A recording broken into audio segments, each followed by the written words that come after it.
ice cream. Yeah, we're gonna get some ice cream. Don't you worry. Yeah. She's always about her ice cream. I love ice cream. Yeah, we're pretty into it. It's amazing. Yeah. We're pretty what? Into ice cream. Yeah. Yeah, that's why they call us the ice cream babes. Yep. Nobody calls us that. Everyone calls us that. Babe, we're the ice cream babes. Welcome to Making Luck, a Dominion podcast. Hey, how's it going, Jake? Oh, it's pretty good. How are you, Adam? Ice cream babe. I could go for some ice cream, I'll tell you that. Yeah, I could really go for some ice cream, too. If you are listening to this, you might be eating ice cream right now. Yeah. And if you are, well done. Yeah, you did something right.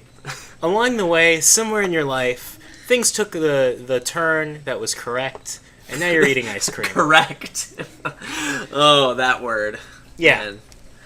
Anyway, well, also... Adam doesn't like it when people use the word correct about Dominion, which I understand why. Yeah. He has it makes you sound, like, so egotistic. Anyway, sorry. He has a valid point. I catch myself accidentally doing it from time to time. I understand what people mean when they say it, too. I also understand why Adam has a problem with it. I don't have a strong stance. Like, if you're saying it's correct to take a forced win whenever you have one, I will agree with that. Because that play definitely maximizes your win rate. And I can show that. Now, we have to talk about... That's about where it ends. We have to talk about correct at that point being, like, as in it makes you win the game, because, you know... Sometimes correct. I do things, like when I'm playtesting, that look like fun, or look like not fun, just to make sure they're awful, right? When I'm teaching people the game, I kind of just buy random cards. Yeah. And then, like, I don't even think about my deck or anything like that. I just kind of tell them what I think they should do, vaguely, but I kind of just buy random cards myself and play them just to show the mechanics without really trying to strategize or win. They can figure out how to build a deck on their own. They haven't asked me about that yet. But it also is a convenient excuse. Like, whenever you lose, you can just say, I was just teaching someone. Yeah, I do that a lot. Actually, like, most of my games. Like, you lose? Yeah. Yeah. Yeah. I've gotten a lot of practice losing lately. Yeah. I haven't played a lot of Dominion recently. Yeah. I haven't slept a lot recently either. That's true. And that's why you're not getting a full episode of Making Luck, a Dominion podcast this week. Yeah, so we have another Minisode, and we're going to do our best to get back on track very soon. But in the meantime, we still have this slew of content that we have recorded for just this such occasion. Yeah, so for this particular Minisode, there's a little bit of a story. So Wandering Winder is a mega bro, and he recorded 11 minisodes, and we have another one that we kind of inadvertently recorded. There's a lot of Wandering Winder content. Yeah. And they were meant to be listened to in order. They're numbered for the most part. Right. And so the one that you listened to a couple weeks ago about Big Money Paradigm or Money Density Paradigm, that was number 1. There is a 0, but that's beside the point. But anyway, the one we're going to give you this week is actually not number 2. It's number 9. And sweet. Why are we doing that? Because, I listened to them and I edited all of them. And I gotta tell you, this one is really, really good. And I just wanted to get it out there. That's true. It is really good. I got to listen to it too. It's about Salty Earth. And that is a very interesting card. It was, when Empires came out, it was probably my favorite thing in the new set. Are you serious? Empires has so many amazing things in it, though. I know, it's not necessarily... My favorite thing now in the new set is Groundskeeper, but my favorite thing when it came out was Salty Earth, just because it was different. It was different, and it challenged the game in so many ways. You had to look at a board completely differently, and Salty Earth has a huge impact on the game whether or not anybody buys it, and that's the huge part for me.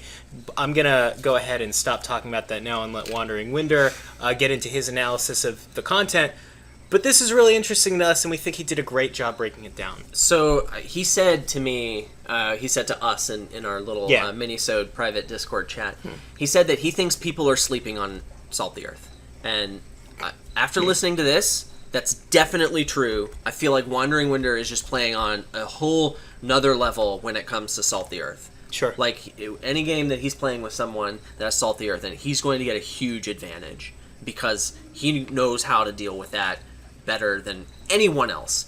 And I think he does, as you said, he does a great job of explaining it in this episode. And now we're going to listen to that episode. And hopefully, I mean, I just can't think of any people that wouldn't learn a whole bunch of stuff from this. Like, I want to listen to it 2 or 3 more times. It is fantastic, and I just couldn't wait to publish like 7 more minisodes before we got to this one. So if there's any references to like a previous minisode that you haven't heard about yet, that's why. But it's a taste of things to come. So long as we can't get back to our normal recording schedule. For sure. I'm really hoping that the episode after this will be back to normal content. I can't promise that. Things are going to have to get better from a routine and sleeping standpoint for us. And by us, I mean my wife and I was going to say. And the kid. And me, Jake is getting about the same amount of sleep he was before, I assume. Yeah, which is actually the same amount Adam's getting now, but that's just because I'm a really unhealthy person. Yeah. It's all good. It's fine. It's fine. Don't worry about it, okay? Yeah, no. Adam had a baby. I have severe depression. It's all good. It comes out in the wash. It's basically the same thing. Right. So in any case, we're hoping to have another episode then. If not, there will be another minisode. I hope you like it. These first 3, I kind of wanted to give you 3 different things and also have one of them be the Salt the Earth episode. Sure. The next one, might be influenced by what kind of feedback we get on what kind of stuff you guys enjoy listening to. Sure. So if there was something in particular that you liked hearing, if you want to hear more Wandering Winder stuff, we'll give you more of that sooner. If you want to hear some of the other mini-episodes that Jake and I recorded, give us that. We're still listening, especially Jake. Jake is just as much up on the interaction as he normally is, even though I am definitely not. Yeah, Adam has not been able to communicate as much and engage as much with you guys. I'm still there, so if you need anything or want to get across a message, just shoot me a ring. We're also going to be, at least I am, going to be trying to do a lot more YouTube content too. So check out the YouTube channel, Adam Hortons. You'll find my content and his as well. Mostly his, but you can go to adamhorton.com and you can find links to everything that we're talking about, how to get in touch with us, how to watch these videos, and we would really like to hear from you. Even now, I mean, most of the feedback we've gotten has been generic. Congratulations, positive, take as much time as you need with the baby, and I really do appreciate that. I'm gonna take as much time as I need with the baby, believe me. But even content related to the podcast, we're still here. We're not going anywhere. Yeah, baby's really small, by the way. Are you serious? I mean, he's small compared to us, but he was a chunker when he was born. That's what I meant. Is like I've never been around a baby really. He looks like he looks like the Michelin Man. Like he's got those little fat rolls that are just kind of on his arms. Yeah, on his arms and legs. They're like little peggy stubs that end in these like weird looking hands that are like barely hands. They're more just like little finger balls. Like it's like I'm gonna call my hands finger balls from now on. Yeah, it's because like the palm seems like disproportionately large to the fingers. You should have seen when he was born. His hands looked even weirder. Yeah, man, it's screwed up. Like babies are weird. Pictures on here. Babies are like they freak me out. Anyway. It's true. Actually, this is their first time ever seeing Parker in person, I think. Yeah. It is. Yeah. Yeah, there it is. Look at that hand, though. Doesn't it look weird? Yeah. Yeah, his this isn't a dick pic or anything. I'll show this to you. I'll hold my phone up to the webcam as opposed to, like, putting the picture on the video. Yeah, totally. Yeah. Anyway, so thank you for tuning in. Edit this. Thank you for tuning in and listening to this episode. We hope you enjoy it. We're sure you will, and we're sure you'll learn a whole lot, too, because we definitely did. Yeah. And we'll see you soon. Yeah. Making Luck Minisode. Wandering Winder back with another Making Luck Minisode. Today I'd like to talk about Salt the Earth. Salt the Earth is an event from Empires. It costs 4. When you buy it, you get 1 victory point token, and you get to trash. You trash a victory card from the supply. So there's a few different levels that I would like to talk about this card on. Level 0. It's like an estate that doesn't clog your deck, right? You buy it, you gain a victory point, you trash something, but it's not a green card that goes into your deck. So you're scoring a point, but it doesn't make your deck worse. How valuable is that? Not very, but it's not nothing. There's occasionally a time where you're close to the end of the game and you would like to score a point. It's going to help you in the tiebreak or something, but you don't want to make your deck worse, so you can do that. But it's really not very good and not very consequential when used in this light, because really the bigger power is being able to trash things from the supply, in particular victory cards. So level 1, you can use this to close out the game. So there's a couple of different things for that. One, you have some kind of a draw-heavy deck. You've got a pretty decent to significant payload. I guess it doesn't have to be draw-heavy, right? In this case, what matters is that you're building up your payload, usually turn by turn, but sometimes even just one big turn. That payload needs to be, obviously, in order to take advantage of this as an event, needs to be money and buys.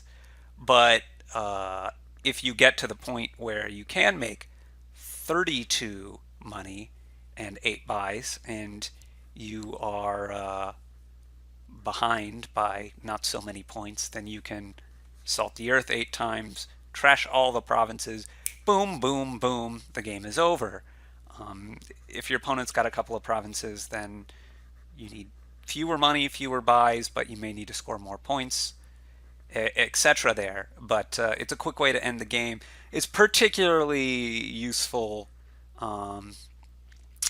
or useful is maybe not the right word, but consequential in those kinds of games where you're angling around with your opponent, you're both building a lot, and then you have to start worrying about certain kinds of game endings. So in particular, if there's some victory card that you've been buying, and so that's a little bit low, and then there's maybe 2 other piles empty, this can help you empty that pile. Or again, it can boom, boom, boom, chew through all the provinces. So you need to keep that in mind as an alternative to, if you had 32 money, that's going to buy you 4 provinces. But sometimes you don't want to pull the trigger necessarily on 4 provinces because your opponent can overcome you. In this case, you're not pulling the trigger on 4 provinces. You're pulling the trigger on ending the game. And so that's just something to keep in mind. But this is not that consequential. It's more consequential for a deck that is going to sputter out, can get, very quickly to some small number of provinces, but it's going to sputter out. So if you think of a money kind of deck, big money smithy or something, can get to province very fast, turn 5, 6, 7, start to get to a province or 2, but then it has green cards in it and it's not so good anymore. This event can help you close that game out. You get 2 provinces pretty fast, and then you don't have to hit 8 a lot anymore. You can just hit 4 sometimes and chew through the rest of the provinces. Whereas normally, it's going to be problematic for you. Your opponent can still get to 50% of the VP or catch you up, and you're not going to be able to get to 50% of the VP. Here, it's much easier to close out actually ending the game with buying out a lot of provinces. So, you get 2 provinces, and then the rest you salt the earth. It's going to be a little bit tricky for your opponent maybe to catch you up, especially if you can get to, say, 3 provinces.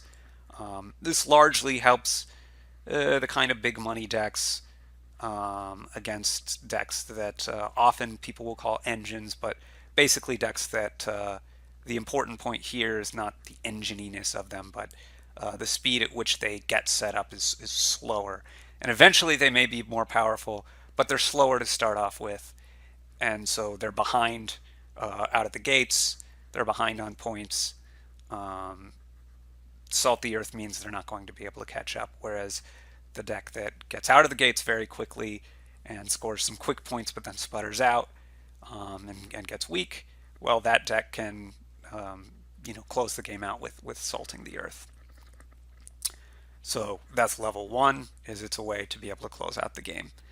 Level 2, and I think this is going to be the real meat of things here, the real core if you're a vegetarian. The mushrooms? I don't know, whatever. The entree of this minisode is going to be this level 2 talking, and that's proactively salting the earth. So it's similar to this 1B where you have this kind of money deck. You get a couple provinces quickly, and then you sputter out and stall out and end the game. It's similar to that, but you're proactively salting. I'm going to play a deck that's similar to this, but I know that in the ramp up to me getting some provinces, I'm going to have some turns where I hit 4 or 5. And on those turns, maybe I'm going to buy Salt the Earth so that I'm already pre-shortening the game.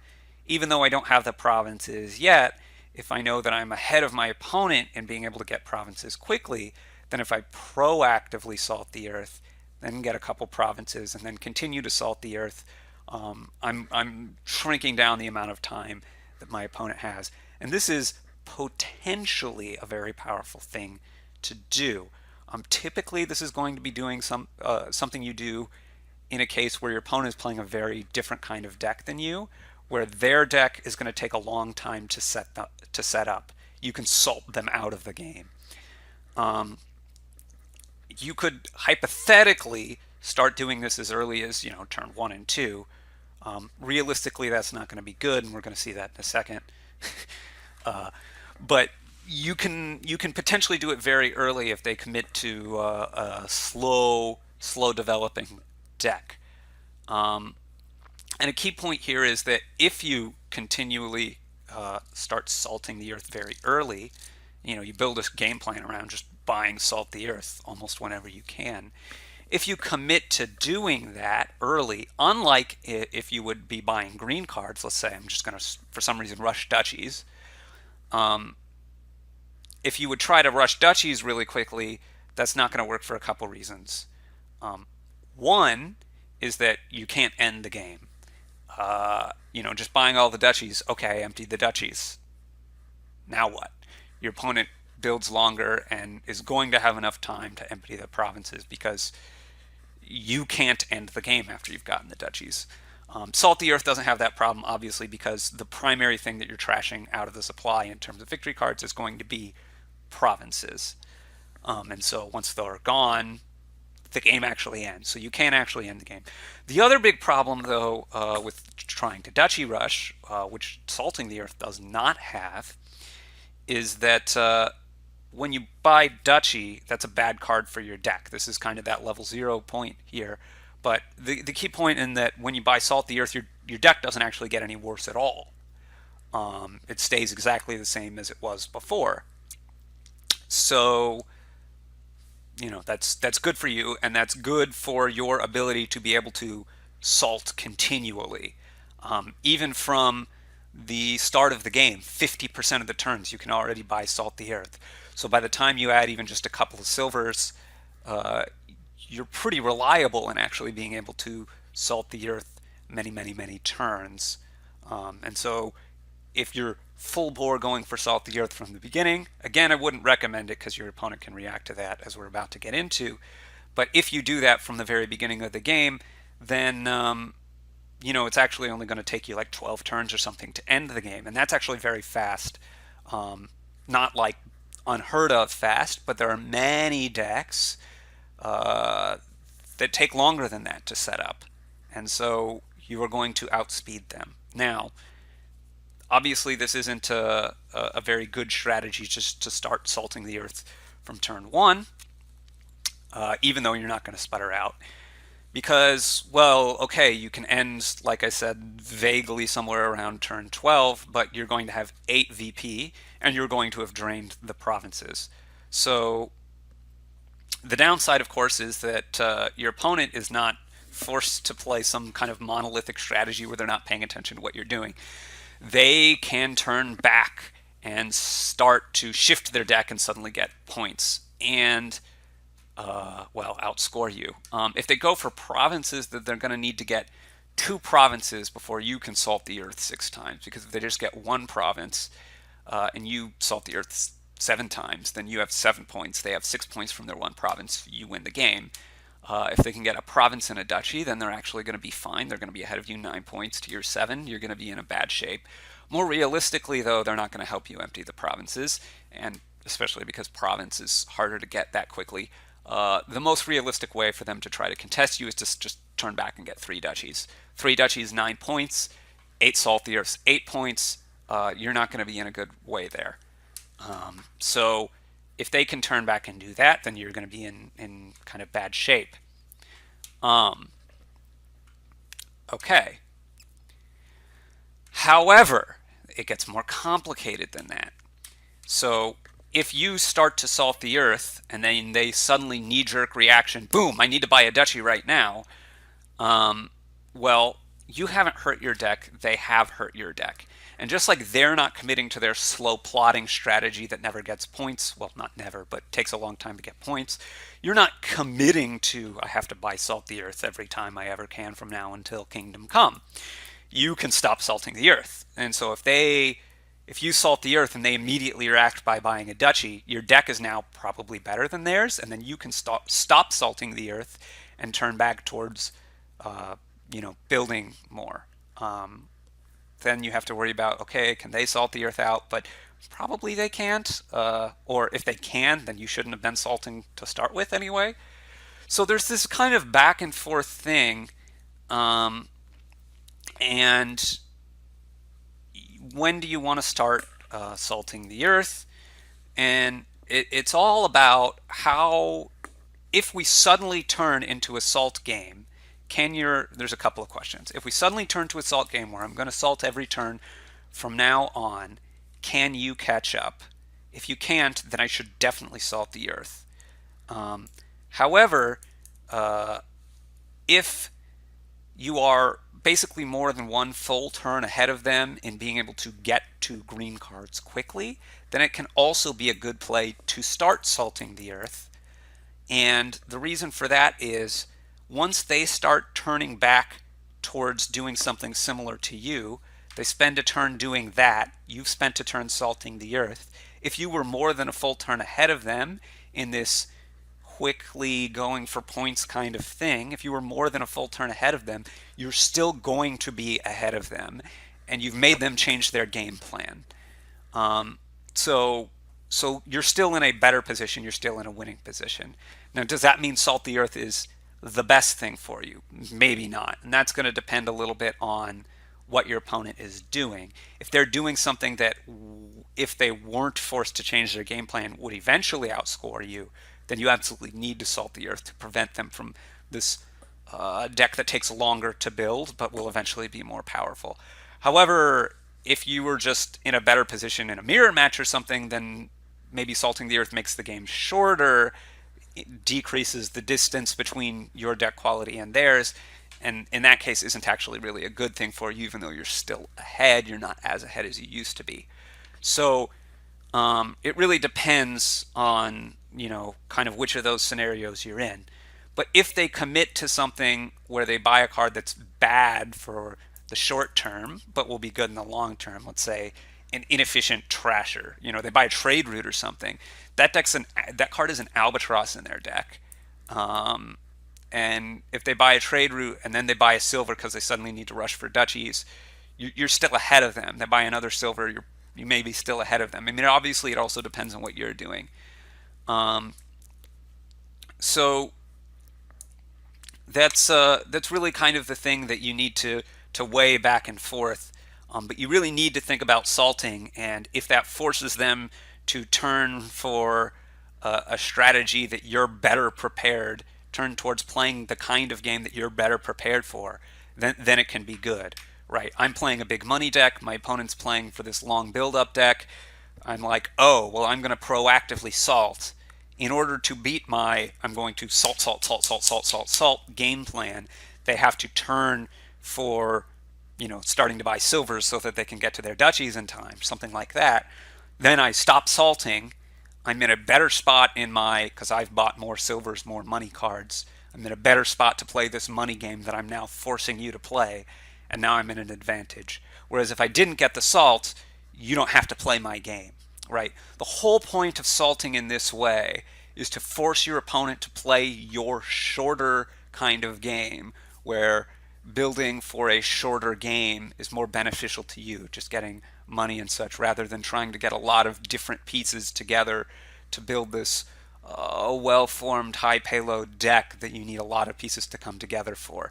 You're playing a deck that needs less pieces to come together so it can come together faster, and you're forcing them to come together faster, which is good if it's something that you're prepared for and your opponent is not. So basically, the rule of thumb, very roughly, is that you want to start salting when you're more than a full turn ahead of them in this, okay, now I need to turn for a quick VP solution because the game might end.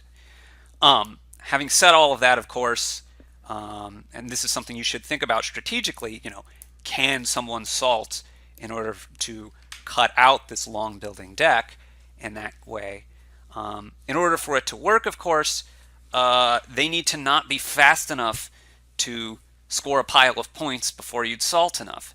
If they are fast enough to get their contraption online, where their Boilermaker online, where they're building up to this very strong deck that can have a high payload and get a lot of stuff, if that can build up very fast to where they're, turn 8, I can score a province per turn, and I can get 2 of those, before you're getting to 6 salts, then you're going to be in a bad shape, and you should just go for that kind of fast building high payload deck. So this is going to come into play a lot when there's, very strong trashing and then a good payload. If you're opening Chapel or Donate or something, you're going to be fast enough that, okay, go ahead, start to salt from the beginning. I am going to be fast enough and to outscore you, because I'm going to be able to build my deck up to a strong point very, very quickly. And while Salt the Earth is resilient to some attacks a lot more than traditional quote-unquote money decks are, because you only have to hit 4 instead of 8, and so only having to hit 4 instead of 8, with a few silvers you can still do that on a 3-card hand, for instance. You can still do that if you're getting junked to some extent. So it's a lot more resilient than traditional money decks, but there are some attacks that still do hamper it and slow it down, particularly if you have a lot of attacks. I'm cursing you, I'm junking you, and I'm discard attack. That's still going to be really powerful. So it's not foolproof by any means.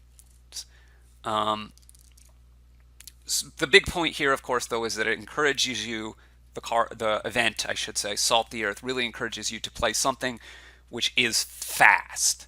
Not necessarily something which is powerful in the long term, but you need, obviously that's still good, but you need to play something that is fast enough and isn't very much faster than, or isn't very much slower than what your opponent is doing, at least.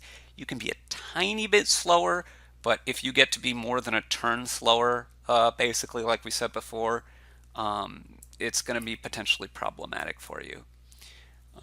So you build a little bit less, you green a little bit faster because you have the Salt the Earth to finish it out for you, like we were talking about in that kind of level 1B. The other thing to mention with this level 2 strategy of proactively salting is that that whole plan is a lot stronger if you can do something to improve your position while you're salting the Earth. So if you have some form of a gainer and you can gain a card and salt the Earth, then that's going to make you a lot more resilient against somebody who is trying to turn back and green quickly ahead of you, because, let's say I have a Jack of all trades, which is just a good card anyway. I'm gaining a silver and I'm buying a Salt the Earth. If you turn back ahead of me, I've been gaining these silvers as I've been salting, and so I can very easily flip back towards, okay, well, I'm going to buy some provinces now, and I'm ahead of you on that way too. But even, any kind of gainer, it doesn't have to necessarily be a silver gainer. Almost any gainer can actually gain a silver or equivalently strong card. You can do that, assuming you can still buy a Salt the Earth as you're doing that. That can be good. There's a way that you're scoring points as you're doing this. additional points, then that can also be good, and we'll talk about that a little bit more in a second. Because the point that I'm trying to make here is that if you can buy even one province and then salt the earth 7 times, that's 13 points. Now instead of 3 duchies, your opponent needs 5 duchies, and that's a lot harder to do when they're turning back. So, if you start with Jack of all trades or some kind of a gainer like this, and then you're salting the earth, you may be 1 turn slower probably. But if you can get a province, then that's going to be a lot harder for them to turn back. And so you just need to still measure, though, that your opponent isn't going to be fast enough to get their game plan up and running to a point where they just complete their game plan before you've closed the game out enough by salting. So the gaining thing, as opposed to salting very, very early, is most helpful when your opponent would be turning back towards green, and not when they're just continuing on their A game plan, their primary game plan. But in a well-played game, both of you are playing optimally, it probably won't look like Salt the Earth has much of an impact. It's going to be this kind of level 0, level 1 thing where, okay, sometimes I'm going to trash a province out of the supply in order to end the game, or because I have an extra duchy. There's 3 provinces left. I have an extra duchy compared to you. I buy Assault the Earth to trash a province. Now I have a 4-point lead with 2 provinces left, which is a lot better than, say, having an even point score with 3 provinces left, and it being your turn. So things like this, it comes up a little bit, but in general, if you're playing well, you're playing in a mirror, it probably won't come up very much, because if you just go for Salt the Earth and your opponent plays their primary game plan, they're going to be ahead of you enough that you can't switch back to your primary game plan. You have to keep salting, and most primary game plans are strong enough that they can score enough points by just buying some green cards at the appropriate moment, that just straight going for salt isn't going to work well enough. So anyway, that's kind of level 2 in the Salt the Earth centric game plan. Next, I want to go to level X, which is counters. What counters Salt the Earth? And like we noted above, the best thing against Salt the Earth is just having a fast game plan. Being fast enough to score enough points, that's just the best thing against Salt the Earth. And if your primary game plan is fast, then you don't need to worry about your opponent salting against you, really. But another way to combat a Salt the Earth kind of strategy is victory point chips.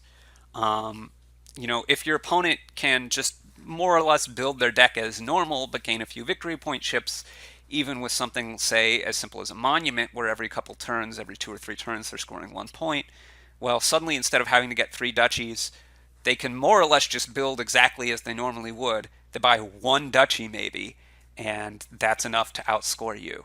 Maybe they have to get 2, but it's much, much easier than I suddenly have to turn around and get a lot of money quickly so that I can get green cards quickly enough. It's a lot easier when they have 3 or 4 or 5, 6 points to start with, and so any form of victory point chips almost is good enough that you're going to be like, yeah, no, the Salt the Earth plan isn't going to work. And then another thing is landmarks, and obviously it very much depends on what landmarks there are, but there are a lot of landmarks which can be used to score points pretty quickly in a way that Salt the Earth player isn't going to be able to take advantage of. So if I'm just playing my normal game plan, they give me enough points at the end of the game. The landmarks scored me 4 points or 5 points or even 3 points. Again, I have to do a lot less to radically change my game plan to outscore you. Just getting 1 province or a duchy or 2 before you can finish salting, I'm going to be fine. And most decks can do that. But again, the big thing here is speed.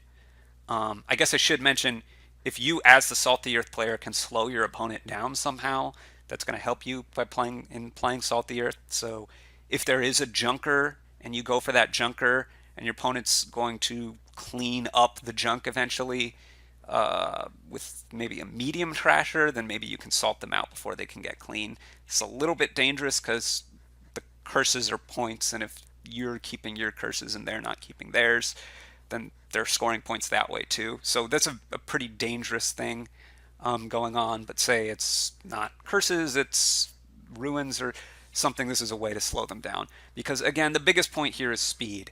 If you are playing on a board with Salt the Earth, you cannot play a deck which is significantly slower than your opponent at getting to points. You just can't do it, or you're going to be in a world of hurt, unless there's some really powerful, weird, unusual combo. But in the normal sense, you need to be faster. Whether that's faster in I'm getting treasures early and playing a money deck, which is a fast deck to start with, or whether it's faster in terms of, well, it took me 10 turns to get here, but once I got here, I'm going to score 4 provinces on one turn. Either way, that'll work. But you do need to have something that's fast. You can't be a lot slower than your opponent. Next, let's go to level V, which is Alt VP. So we've been talking about trashing provinces, but obviously Salt the Earth, you can trash any victory card in the supply. And generally, sometimes if you want the game to go longer, in that level 0 case where it's a better estate, you trash an estate or something, you need the game to go long, you don't want to trash a province, obviously, that way. But that's not very interesting. It's just like you can wake up and know that without any strategic thought, really.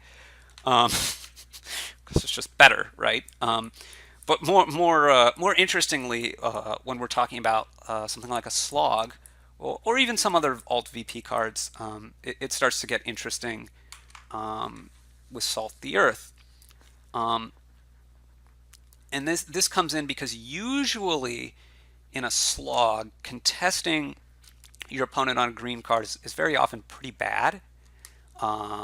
If you think like Duke, right? You don't want to contest your opponent, certainly on Dukes, because yours aren't going to be worth anything. And you're just slowing yourself down for almost nothing. But you don't even really want to contest them on duchies, because if you get one duchy, again, like I covered in the Alt VP Duchy Duke Gardens episode, one duchy doesn't really hurt them at all. 2 duchies hurts them by like 1 point. 3 duchies, you're starting to hurt them. But the point is, if I'm building up a deck that primarily wants to go for provinces instead of duchies, if I contest you on duchies, then that's going to slow me down a lot. I'm both not buying a card that's good for my deck, which if I'm going for provinces is going to be pretty important around that point in the game. But additionally, I'm adding this green card to my deck, which is terrible. For most decks that are going for provinces, they can't handle having those cards in their deck. It's really bad. With Salt the Earth, you still aren't buying that card for your deck that's good, and so that hurts. But if you Salt the Earth to contest, in this case, a duchy, it's a lot more viable to be able to do, because you're not hurting your deck. You're just contesting them. You're scoring a little bit of points. You're not scoring as many points as if you were buying the duchies. But, if they go duchy, you go Salt the Earth. They go duchy, you go Salt the Earth. You're trashing duchies, of course. They get 4 duchies, you've salt 4 duchies. You're behind by 8 points, and your deck isn't terrible. You haven't been progressing it as much as you otherwise could have, but it's not terrible, of course. And your opponent is going to have a bit of a hard time. They're going to need basically all of the dukes in order to overcome your score. If we just start to think about, well, we're just going to outscore each other at this point. If they get 8 dukes at that point, that's 32 points, plus the 8 that you're already behind. Right, that's 36 points, and each province is worth 6 points, so if you can get 6 of them, then you've tied. You get 7, you're ahead. The problem, of course, is that if you salt 4 duchies and they buy 4 duchies, they probably shouldn't go for this long game now. They should turn around on you and start to deny you provinces, because them getting 8 dukes is going to be pretty hard in comparison to what you're doing, probably, because their deck's a lot worse than yours at this point. They've sullied it with 4 duchies, whereas you haven't hurt your deck at all. So you getting 6 provinces before they can get 8 dukes is, pretty reasonable in a lot of cases. The problem is they're not going to go for the dukes. They're going to start salting away your provinces, and if they start salting provinces, then you start to have to look at things. Now they need to be able to salt how many provinces? Well, let's work it out. You are 8 points behind. If you get 2 provinces, that would put you 4 points ahead. But if they get 6 salts against your 4 provinces, then they're 2 points ahead. So you need to be able to get 3 provinces basically before they can salt the earth 6 times. How realistic is that? Well, it obviously depends on the kingdom and your deck states in question and all of that kind of thing. But just as a general principle, it's much easier to deny them things with Salt the Earth than it is by buying the things directly, because it doesn't hurt your deck. In general, you want to be improving your deck as kind of like we talked about before with the province case. You want to be improving your deck as you're denying them.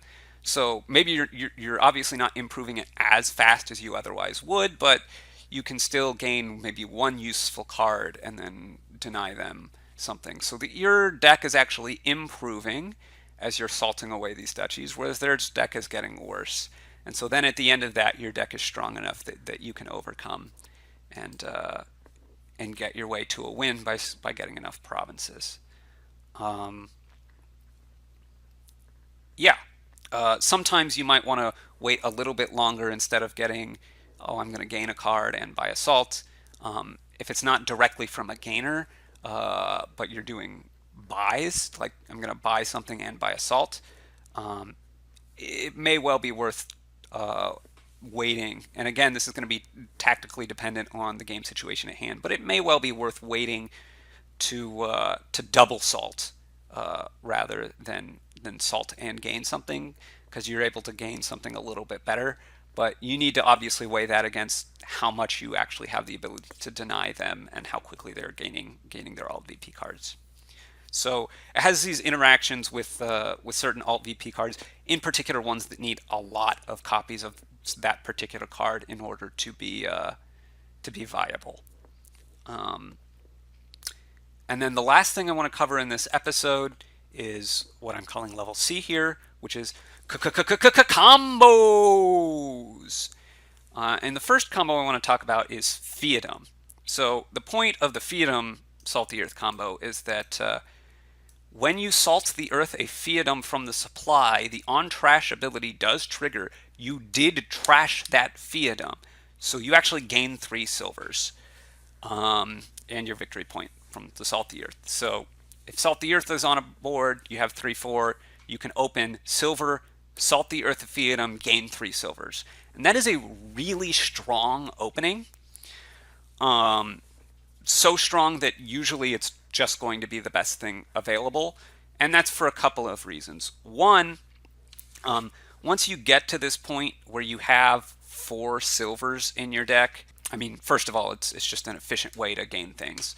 3 silvers is better than a gold. If you're just playing a big money deck, like 4 money for 3 silvers is fantastic rate. Very, very good.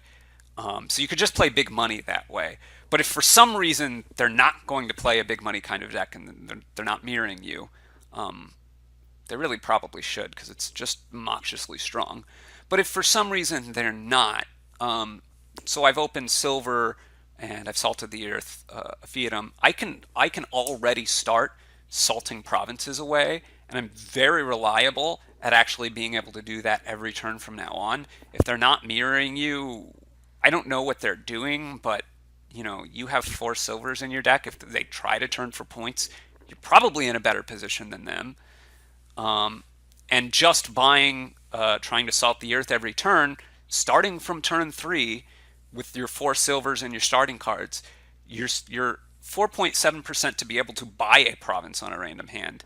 That will hurt your deck. Maybe you shouldn't even do it. I don't know. It's not that high. It probably won't come up.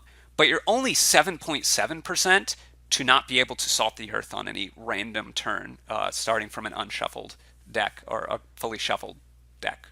a totally random deck, right? If you start from a totally random deck, you're just drawing 5 cards out of that 14 card deck you have. That's your starting cards and 4 silvers. You're only 7.7% to be able to not salt the earth.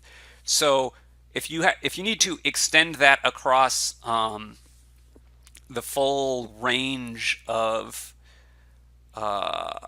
just salting the earth every turn, starting from turn 3, you will probably miss once salt the earth starting from turn 3. And so on turn 3, it's plausible, depending on what your money distribution is, that you should actually salt the earth again on turn 3 to get on your fiatum. And because your opponent is most likely not that far behind you, this might just be a good idea anyway. But you should probably salt the earth at least once on turn 3 or 4, because you're probably going to miss salt the earth somewhere between turns 3 and 10 anyway. But even just salting the earth once on 3 and 4 on fiatum, that's going to get you to 7 silver in your starting cards, or even not doing that at all and just going straight for salt the earth on province. There's a decent chance, in fact it's almost 50-50, it's really close to 50-50, that you would be able to end the game on turn 10. You'd just be able to go open silver, then salt the earth at fiatum, and then salt the earth on province every turn from that point to the end of the game. 8 more turns, boom, you're done. If they start to run for duchies, your deck's probably better than theirs. Good night. Or you can turn back at any point. Now, they're almost certainly going to mirror you. But okay, let's say you did salt the earth one more time because they're kind of close to mirroring you, maybe, I don't know. So you have 7 silvers in your starting cards. At this point, taking a random, that deck of 7 silvers in your starting cards, taking a random hand of 5 cards, you're 17.9% to be able to buy a province on any given turn, only 2.8% on missing 4, having less than 4, not being able to salt the earth. If you go silver, salt fiatum, salt fiatum, salt fiatum, so you salt for fiatum on turns 2, 3, and 4, or 1, 3, and 4, depending on how the 4-3 worked out, then your 31.4% chance to province on any given turn, 1.3% chance to not get 4 again. So in a mirror, that's generally gonna be how it plays. Is you're going to salt, you're going to buy silver when you have 3.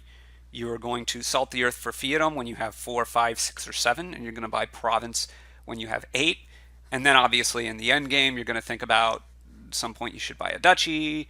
At some point you should maybe salt a province like you would in any other big money kind of game. But you're very fast to build up to be able to actually just buy the provinces anyway.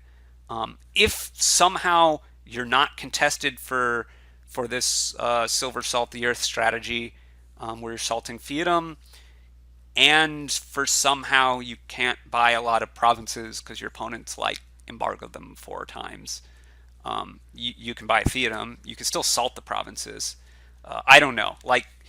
It's so hard to conceive of this game where it's relevant, but you can buy a fiatum, and if you've salted 5 fiata before that, then your fiatum's going to be worth 5 points itself.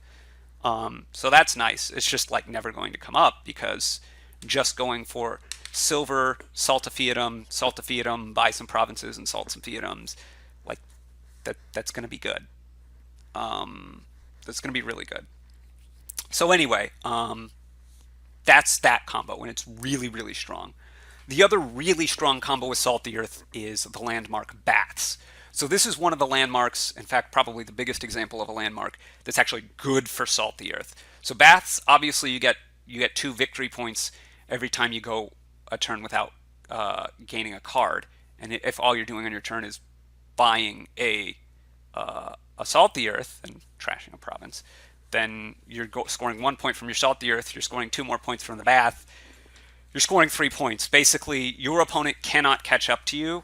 Right, normally the way that they would catch up to you and outrace you is that they're going to buy a few duchies, and they're just going to go score 3 points a turn for a few turns, which is going to outscore you. But you're scoring 3 points a turn by just salting a provinces away. So they're not actually outscoring you because they can't duchy every single turn. So it's really, really hard to overcome this. There are some ways that you can do it, But basically, it's all just about jockeying for the right position in the mirror. For this particular combo, RTT has a nice video on his YouTube channel that we'll have linked that goes into more depth than that. But watch out for it; it's very strong. And now I have some speculation about some other landmarks, which sometimes can be good for this kind of aggressive, proactive salting strategy. I don't really have any experience with these, but looking at them, it's definitely something that you should keep in mind if they're also available. Keep in mind, of course, that having a landmark with Salt the Earth, depending on how your randomizing comes up, isn't going to be that likely to start with. So probably the most common of these is Fiatum anyway, but your mileage may vary depending on how you randomize. Like if you're playing only Empires, then obviously a lot of these landmarks are going to come up more often. Anyway, but some of the other landmarks that can kind of synergize with Salt the Earth, this proactive Salt the Earth strategy, Fountain, right? That scores you 15 points if you have 10 or more coppers. If you just open by buying copper when you don't have 4, buying Salt the Earth when you do, then you're going to get your Fountain points before the game is over by getting your 3 coppers. You're probably going to have one more turn where you can't Salt the Earth, and so then you can buy a silver or another copper, I guess. But then you just Salt the Earth every turn. Because I think when I worked out the math, you're going to have one more turn. I think you probably actually want to get a silver the first 3 you have, and then buy coppers. But the silver's probably also better because, you need to, again, be cagey about what your opponent is doing. But basically, this completely undercuts their ability to, again, contest you with a couple provinces or some duchies, because you have 15 points from the Fountain. It's very unlikely that that they can, without getting Fountain points, outscore you. And if they do get Fountain points, then they need to be able to duchy. So you do need to watch out for that.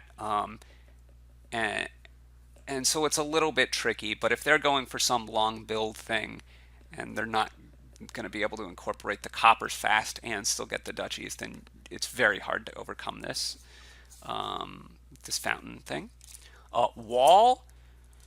Wall is interesting because it gives you -1 VP for every card over 15 you have in your deck. Salt the Earth doesn't add cards to your deck, so you can easily end the game with 15 cards or fewer, salting 8 times. The most common way that your opponents are going to outscore you if they have to turn back and try to contest you by getting those 3 duchies is to, get the 3 duchies or whatever. But that's really hard on that small number of cards, to get, I'm going to get some money real quick and then get some duchies. That's really hard to do. With 4 silvers, just 4 silvers, you can probably get 3 duchies in time. But if you have 4 silvers, then 3 duchies isn't enough, because now you have 17 cards in your deck. And so that's no good. But if they have some way to trash and to build up their deck that way, or some fast deck again, they're still going to be able to be fine. So this is just a minor synergy to potentially look out for, especially because, again, you still need to build a little bit, because if they mirror, then they get enough provinces fast enough. Like, it's something to think about anyway. Wall. Tomb, right, you score a VP whenever you trash a card. So when you Salt the Earth, you trash a card from the supply, but you are still trashing it, so you score double points. It's really hard to overcome you when you're doing that. Their best bet is now not duchies, because they need to get 6 of them. Their best bet is provinces, where they need to get 2 to tie you. If they get 2 provinces, and by the time you get 6 Salt the Earths, it's a tie. That's kind of tough, though. So that's actually really, really hard to do. And so this can be a quick dash to Salt the Earth, and maybe, the game is going to be slightly mirrored so that they can buy a duchy while they're also salting the Earth when they have 4, and they buy 1 duchy at some point. It's this weird kind of degenerate mad dash. Of course, the thing with Tomb is, if there's some actually useful trasher in the kingdom, like any trasher at all almost, then that's going to be a quick way to outscore you, and it's going to make the whole Salt the Earth thing like really bad. Because, you know, they trash one card a turn, starting on turn 3, and then turn 5, and then turn 7, 8, 9, 10. Suddenly they have to buy like one duchy, and they're overcoming you or something. And their deck is good, right? So if there's any decent trasher at all in the kingdom, then Tomb actually works against you. And then the last thing is Bandit Fort. Bandit Fort is very kingdom dependent when it comes to whether it's good or bad with Salt the Earth. The Salt the Earth player really can't afford the -2 VP if they're trying to rush down Salt the Earths, so they can't get a silver like they normally would. If you gain the coppers, it's a little bit similar to what we talked about with Fountain. You're not that slow. You can probably end the game around turn 12. If the only way to overcome you is to like get some silvers and get duchies, or maybe there's like one terminal silver that they can get, then it's going to be harder for them to do that, because if they have to get silvers to do it, that just doesn't work. And if they have to get the terminals, they can't have so many. So that's going to be tough. But again, if they're overcoming you in some other way by just being faster, then yeah, you're going to be out of luck, because you're a little bit slower if you have to go with coppers rather than getting a silver. And again, the biggest problem with a lot of these is you can't just start salting on turn 3 usually, because your opponent needs to commit to something that's like significantly slower than what you're doing, and you need to have a plan to be able to pivot out if they start coming after you. And especially in this case with Bandit Fort, that just doesn't work very well, because well, you buying coppers to get your reliability up, like that deck can't do anything. So if they can turn around a little bit with any way that's not, you know, copper based, especially if it's something that costs 5, so that you can't get that instead of your, even if it costs 4 because you're getting salt instead, you're going to be in a world of hurt. So Bandit Fort can come up, but usually not that good. Anyway, the big point, and I'm going to hammer it again here right at the end of the episode, is when Salt the Earth is on the board, you need to play a strategy that's fast, or at least not much slower compared to your opponent's strategy, or they can just salt you out of the game. Yeah, and then watch for the couple of actually strong combos: Fiatum, Baths, to some extent Fountain. Anyway, that's it for this minisode, and I know it's a bit longer, so maybe episode. But this is Wandering Winder signing off.